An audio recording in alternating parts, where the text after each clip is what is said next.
सकल संत गुरु जन जो समझा रहे हैं, ये चर्चा भुलाना महामूढ़ता है। बड़े भाग्य से ऐसा अवसर मिला है, निरर्थक बिताना महामूढ़ता है। सकल संत गुरु जन जो समझ लो, ये परिवार कब तक रहेगा, किसी का सुखद प्यार कब तक रहेगा। जो माना है अधिकार कब तक रहेगा, नहीं समझ पाना महामूढ़ता है। सकल संत गुरु जन जो समझा रहे हैं, ये चर्चा भुलाना महामूढ़ता है। बड़े भाग्य से ऐसा नर्तन मिला है, निरर्थक बिताना महामूढ़ता है। सकल संत गुरु जन जो बहुत शीघ्र ही अपना उद्धार कर लो, बहुत शीघ्र ही अपना उद्धार कर लो। जो बन सके पर उपकार कर लो, अज्ञान की सीमा पार कर लो। देरी लगाना महामूढ़ता है, देरी लगाना महामूढ़ता है। ये चर्चा भुलाना, ये चर्चा भुलाना महामूढ़ता है। सकल संत गुरु जन जो समझा रहे हैं, ये चर्चा भुलाना महामूढ़ता है। सकल संत गुरु जन जो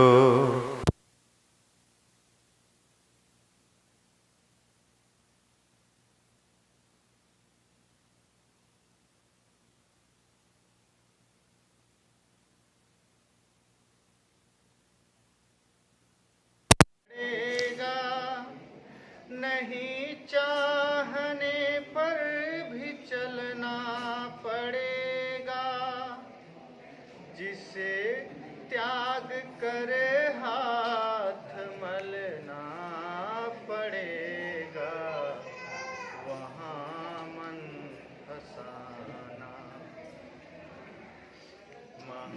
महामूढ़ता है। ये चर्चा भुलाना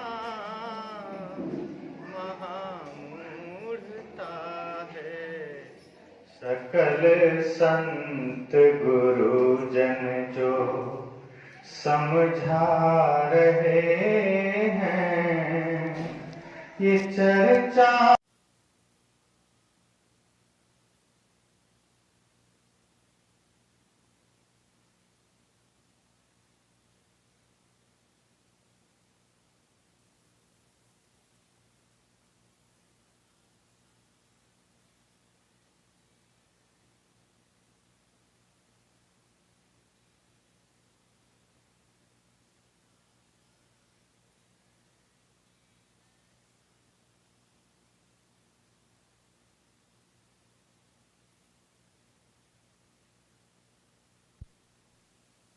के पीछे समता न आती है, ममता के पीछे विषमता रहा करती, ममता के पीछे ममता बढ़ाना, ये ममता बढ़ाना महामूढ़ता है, ये चर्चा भुलाना महामूढ़ता है। सकल संत गुरुजन जो समझा रहे हैं, ये चर्चा भुलाना महामूढ़ता है।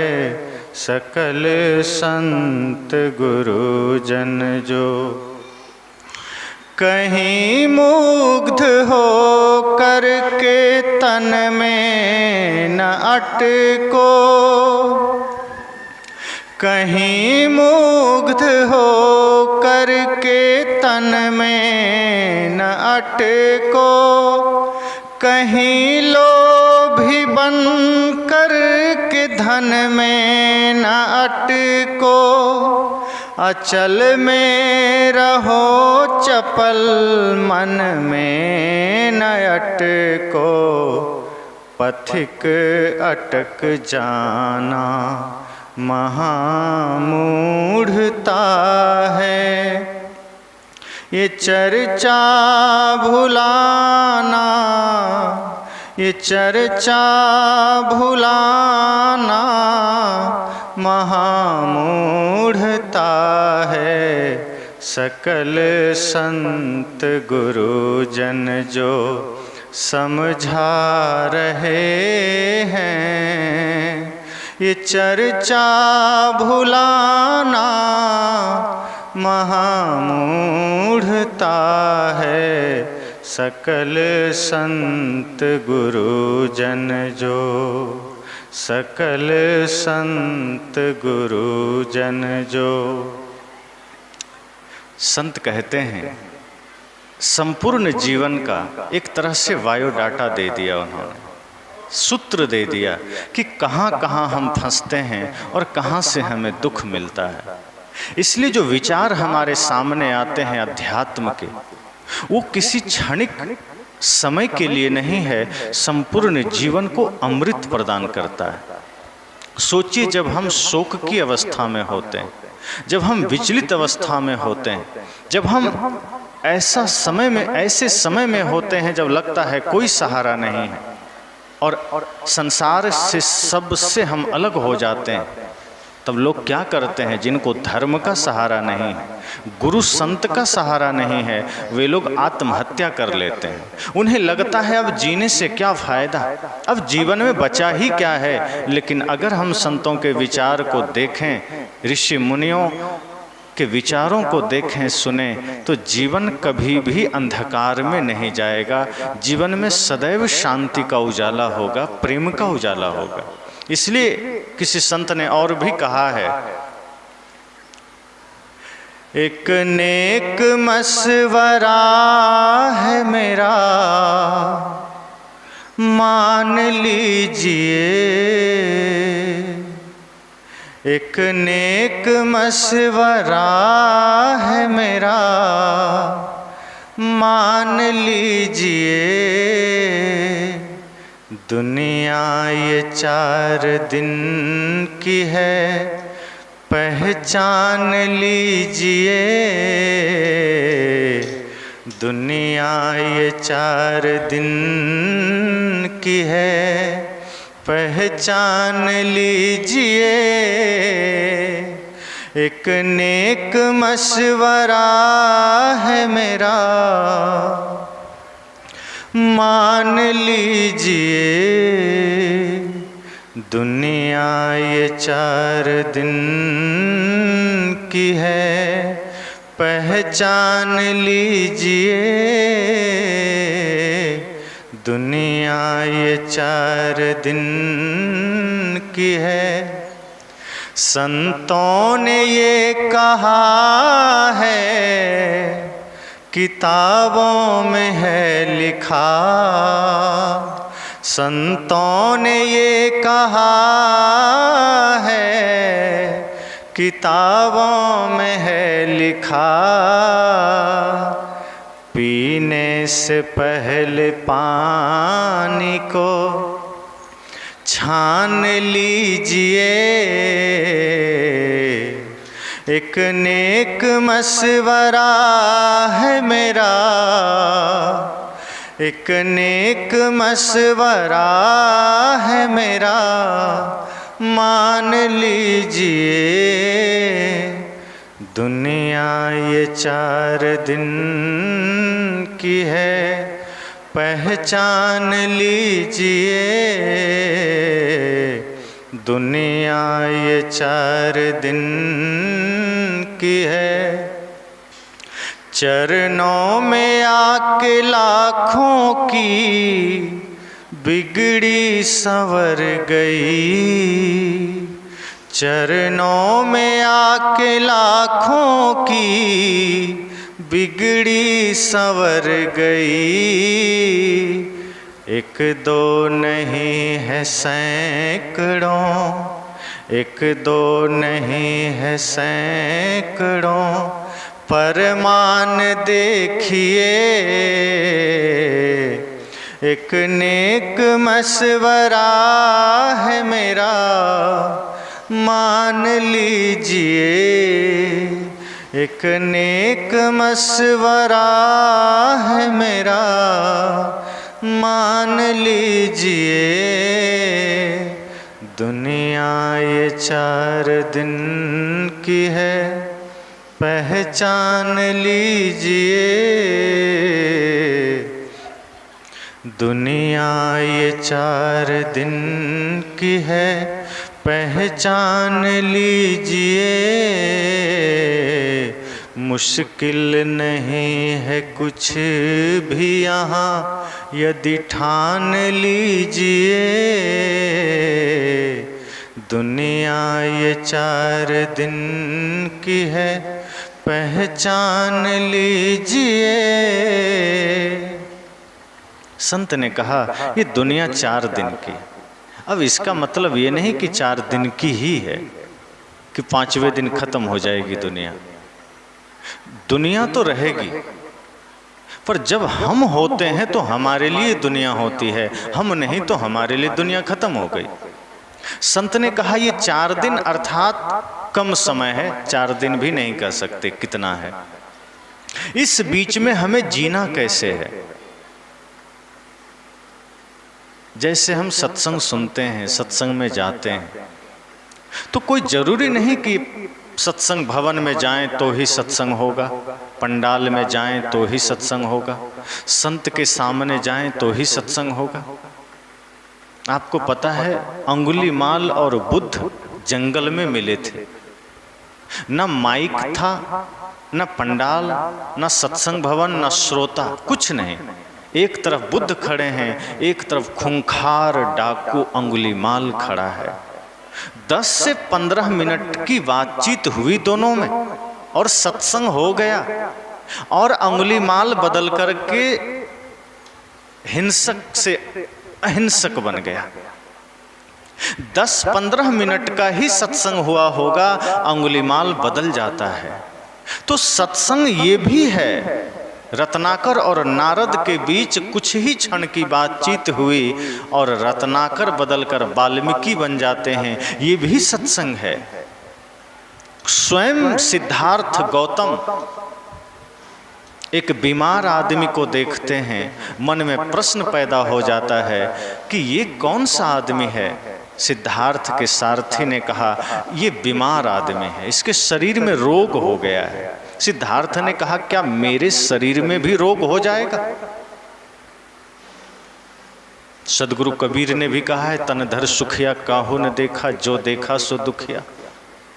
सिद्धार्थ के सारथी ने कहा इस धरती पर जो भी जन्म लिया है रोग उसको घेरता है। सिद्धार्थ आप भी रोगी बन सकते हैं। सिद्धार्थ को लगा, मुझे तो लगा ये शरीर बड़ा खूबसूरत है, ऐसा ही रहेगा, क्या ये भी रोगी हो जाएगा? तब उन्हें पहली बार कुछ अनुभव हुआ कि मैं कुछ गलत दिशा में जा रहा हूं, मेरी यात्रा ये दिशा नहीं है। आगे बढ़ते हैं, एक बूढ़े आदमी को देखा। सिद्धार्थ ने कहा ये कौन है? सारथी ने कहा ये आदमी अब अंतिम पड़ाव में है, ये वृद्ध हो चला है। सिद्धार्थ ने कहा क्या मैं भी बूढ़ा हो जाऊंगा? सारथी उनका कहता है इस धरती पर जो भी आया है इन उम्र के पड़ाव को पार करता है, कुछ नहीं भी करता है, जवानी में ही वृंदावन बिहारी लाल की जय हो जाता है, राम नाम सत्य हो जाता है। लेकिन कुछ वृद्धावस्था में आते ही आते हैं, और आप भी अगर जिंदा रहे तो ये अवस्था आपकी भी होगी। सिद्धार्थ ने कहा फिर तो हम बिल्कुल गलत दिशा में जा रहे हैं। अब कुछ दूर और आगे चलते हैं तो देखते हैं एक अर्थी जा रही थी, एक आदमी मर गया था, कफन ओढ़ाया हुआ था। सिद्धार्थ ने कहा ये कौन है? उनका सारथी कहता है बस ये अंतिम विराम है, फुल स्टॉप है, पूर्ण विराम, ये जीवन का विराम हो गया है। और उनके लोग उसे मरघट ले जा रहे हैं जलाने के लिए। अब इसके बाद उसका अस्तित्व इस जगत से खत्म हो जाएगा। यदि उसने कुछ अच्छी कमाई की होगी तो उसका अस्तित्व बचेगा, वरना ये शरीर तो समाप्त ही हो जाएगा। दोबारा वो इस धरती पर उस रूप में नहीं आ पाएगा, या कोई बहुत बुरा कर्म किया होगा तो ही लोग याद करेंगे। क्योंकि इस धरती पर अच्छे कर्म करने वाले को ही नहीं, बुरे कर्म करने वाले भी अमर होते हैं। जैसे राम अगर अमर हुए तो रावण भी अमर हुआ। रावण को भी हम याद करते हैं, ऐसा नहीं कि रावण को भूल गए, भले ही गाली देते हैं, याद तो उसे भी करते हैं। दशहरा में रावण का पुतला फूंकते हैं ना, राम जी ने उसी समय रावण को मार दिया था, उसका खेल खत्म हो गया था। लेकिन आज भी गांव-गांव में रावण का पुतला बनाकर फूंका जाता है। क्यों? क्योंकि हमारे मन में इतना गुस्सा है कि तुमने माता सीता को हरा था, मैं तुम्हें फिर से जलाऊंगा। और हम रावण पर बार बार अपना गुस्सा उतारते हैं, बार बार उसे जलाते हैं। लेकिन संत कहते हैं एक रावण हर किसी के हृदय में बैठा है, उसे कब मिटाओगे? अपने हृदय में बैठे रावण को अगर मिटा लिया तो सारे विकार ही खत्म हो जाएंगे, सारी समस्या ही खत्म हो जाएगी। सिद्धार्थ ने कहा क्या हमारा भी अंतिम विराम हो सकता है? कहा जो जो जन्म लिए वसुधा पर एक दिन सब ही मरे। इस धरती पर जो भी जन्म लिया है एक दिन सबको मरना है। सिद्धार्थ ने कहा बस हो गया, मुझे यात्रा समझ में आ गई कि जीवन की जो यात्रा मेरी संसार की ओर जा रही थी वो यात्रा ही गलत है, मुझे तो सत्य की यात्रा करनी है, मुझे जंगल ले चलो। और सिद्धार्थ को जंगल ले गया। देखता है जंगल में एक पेड़ के नीचे एक सन्यासी बैठा है। सिद्धार्थ ने गौर से देखा, वो सन्यासी जो पेड़ के नीचे बैठा था, चेहरे पर चमक है, चेहरे पर शांत भाव है, निश्चिंतता है, सौम्यता है। सिद्धार्थ ने कहा ये कौन है? कोई धनी आदमी है क्या? सारथी ने कहा नहीं नहीं, ये एक सन्यासी है, इसने घर त्याग कर दिया है। कहा फिर इसके चेहरे पर इतनी निश्चिंतता कैसे है? इतनी निश्चिंतता तो बड़े बड़े सेठ साहूकार के चेहरे पर नहीं है, मंत्री मुख्यमंत्री प्रधानमंत्री के चेहरे पर नहीं। इससे क्या मिल गया है, क्या पा लिया है इसने जो इतना मुस्कुरा रहा है, इतना शांत है, इतना निश्चिंत है? सिद्धार्थ के मन में सवाल पर सवाल। सारथी ने कहा इसने बाहर सब कुछ त्यागा है, इसने भीतर का धन पा लिया है, इसने शांति का धन पा लिया है जो इससे कोई नहीं छीन सकता। सिद्धार्थ ने कहा बस वही मुझे पाना है। अब आप सोचिए, हम लोग न जाने कितने बीमार को देखते हैं, क्या कभी ये भाव जगता है? हम न जाने कितने वृद्ध को देखते हैं, क्या ये भाव जगता है? कितनी मृत्यु शैया पर सवार होकर जाते हुए लाशें हम देखते हैं, क्या हमारे भीतर वो भाव जगता है? कितने संत को निश्चिंतता के भाव में देखते हैं, क्या हमारे अंदर वो भाव जगता है?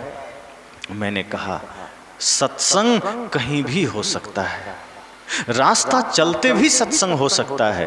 वो घटनाएं जो जीवन से दर्शन करा दे, जो जीवन की सच्चाई का बोध करा दे, समझना वो सत्संग ही तो है।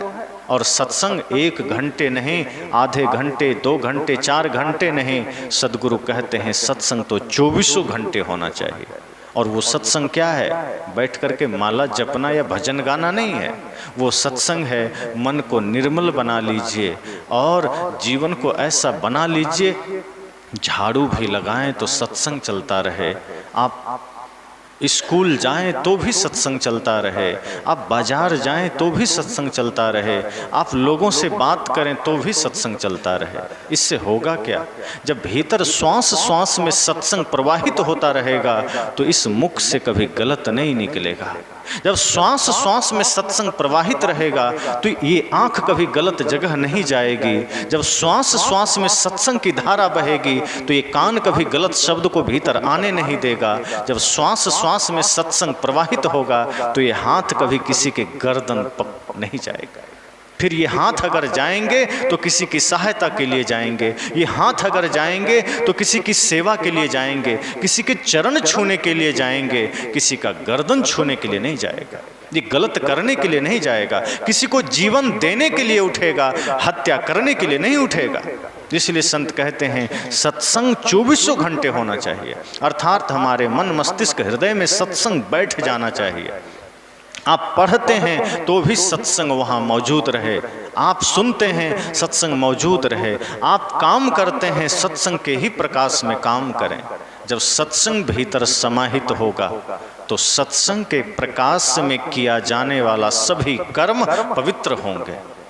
कई बार लोग कहते हैं क्या करें, शहर जाते हैं तमाम तरह के दृश्य देखने पड़ जाते हैं, कहीं कुछ पोस्टर चिपके हैं, कहीं अश्लील पोस्टर चिपके हैं, कहीं कुछ है कहीं कुछ है, क्या करें, देखना पड़ जाता है। संत कहते हैं नहीं, अगर भीतर ध्यान उतर जाएगा, भीतर प्रीति लग जाएगी सत्संग से तो आपकी आंखें जाएगी तो सब जगह, लेकिन इन आँखों से वो दृश्य वही अंदर आएगा जो यहाँ चाहिए। 1000 गलत देख सकते हैं, 1000 आंखें जाएगी सब जगह, लेकिन गलत दृश्य भीतर नहीं आएंगे। फिर आप सावधान होंगे, आप सजग होंगे। जैसे कई आदमी कहते हैं ना कि नहीं मैं तेल वाला भोजन नहीं करूँगा, पेट खराब हो जाएगा, कब्ज हो जाएगा, गलत भोजन नहीं करूँगा। पेट के लिए आप कितना सावधान रहते हैं कि गलत भोजन पेट में ना आ जाए। संत कहते हैं मस्तिष्क के लिए भी थोड़ा सावधान रहिए।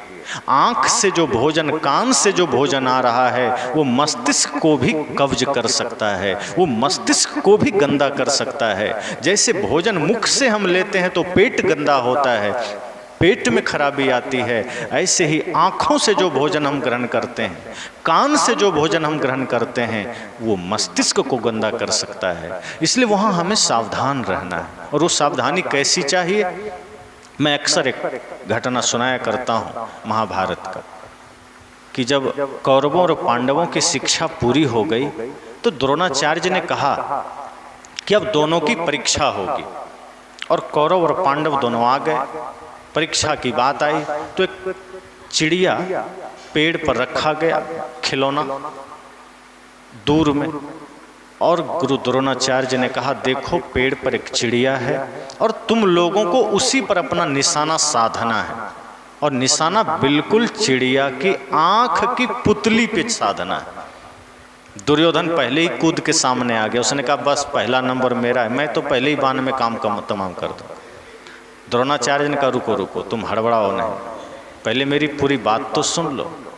दुर्योधन ने कहा इसमें सुनना क्या है, इतना दिन हम सीखे हैं, धनुष्वान हाथ में तो दीजिए, एक ही बाण में चिड़िया की आंख में हम निशाना मार देंगे। द्रोणाचार्य ने कहा धैर्य तो रखो, पूरी बात सुन लो।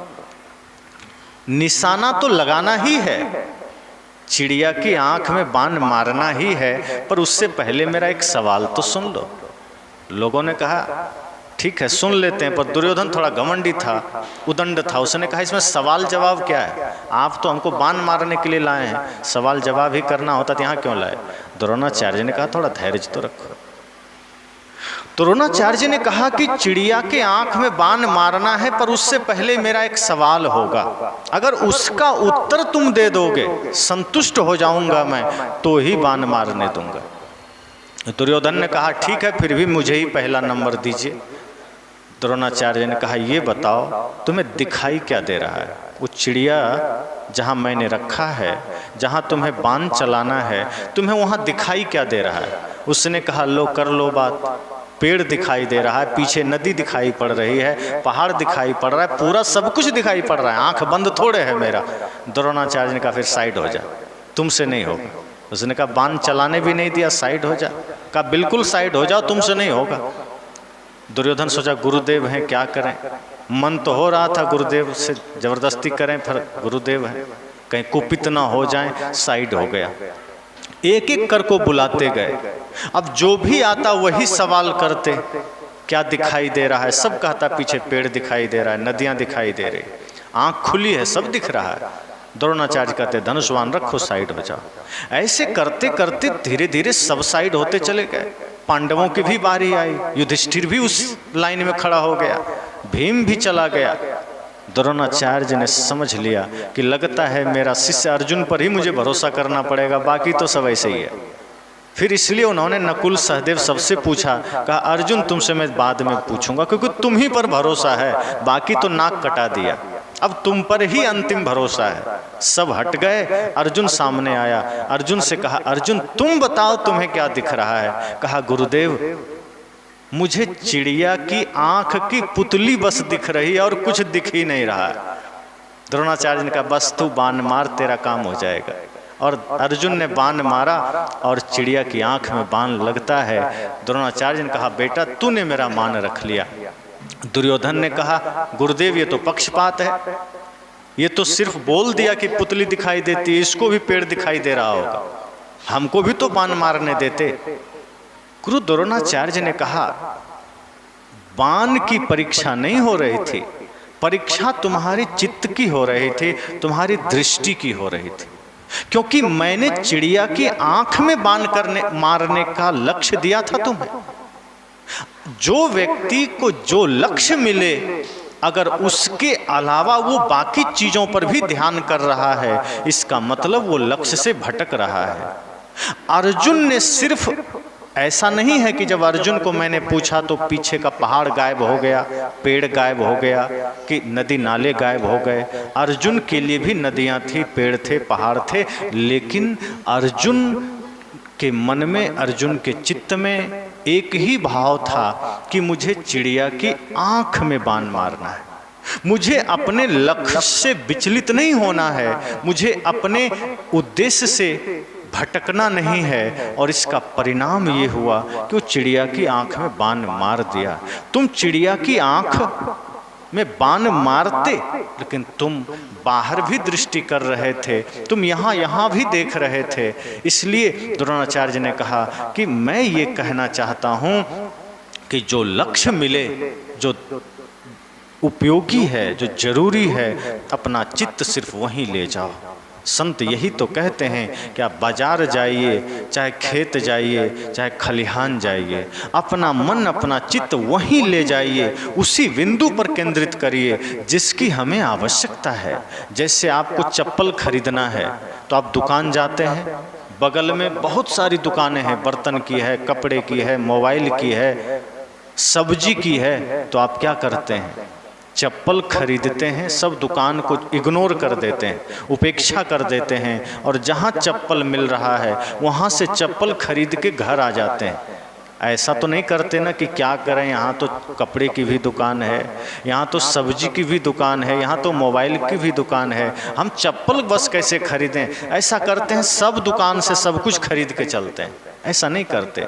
आपको जो आवश्यकता है, आपको जो जरूरी है, आप सिर्फ वही खरीदते हैं, घर आ जाते हैं। यही भाव हमें अपने भीतर भी रखना है कि इस जगत से हमें वही ग्रहण करना है जो हमारे काम का है, जो हमारी जरूरत का है। तो मैंने कहा कि संत कहते हैं एक नेक मशवरा है मेरा, मान लीजिए दुनिया ये 4 दिन की है, पहचान लीजिए। संत कहते हैं मेरा एक नेक सलाह है, विचार है, उचित राय है कि दुनिया को पहचान लेना, वरना जब अंतिम अवस्था आएगी तो आंखों में आंसू होंगे, भीतर विचलित अवस्था होगी, फिर कोई उपाय ना मिलेगा। रुपये का बंडल भी आप मृत्यु को देना चाहेंगे कि ले लो, मुझे मोहलत दे दो, मौत कहेगी एक क्षण की भी मोहलत ना मिलेगी। आज मोहलत मिली है, आज समय मिला है, आज वक्त मिला है, जीवन को व्यर्थ ना गंवाना, कुछ ऐसा करके जाना कि आपके अपने ही नहीं पराये भी आपको याद कर सकें। अगर आप कुछ करके नहीं जाएंगे राष्ट्र के लिए, समाज के लिए, मानवता के लिए, तो पराये तो छोड़िए, आपके अपने भी 10-12 दिन में भुला देंगे। याद कर लीजिए, 10-12 दिन, 15 दिन आपके अपने आप को याद करेंगे, लेकिन आपने अगर ऐसा कुछ नहीं किया जो काम समाज हित में है, राष्ट्र हित में है, इस सृष्टि के हित में है, आपने मानवता के लिए कुछ ना किया, तो अपने तो पराये तो पराये, अपने भी भूल जाएंगे। इसलिए साहब कहते हैं ऐसी करनी कर चलो, हम हंसें जग रोए। तो वो काम हम सबको भी करना है, तभी जीवन में शांति मिलेगी, आनंद मिलेगा। इसी मंगल कामना के साथ वाणी को विराम देते हैं।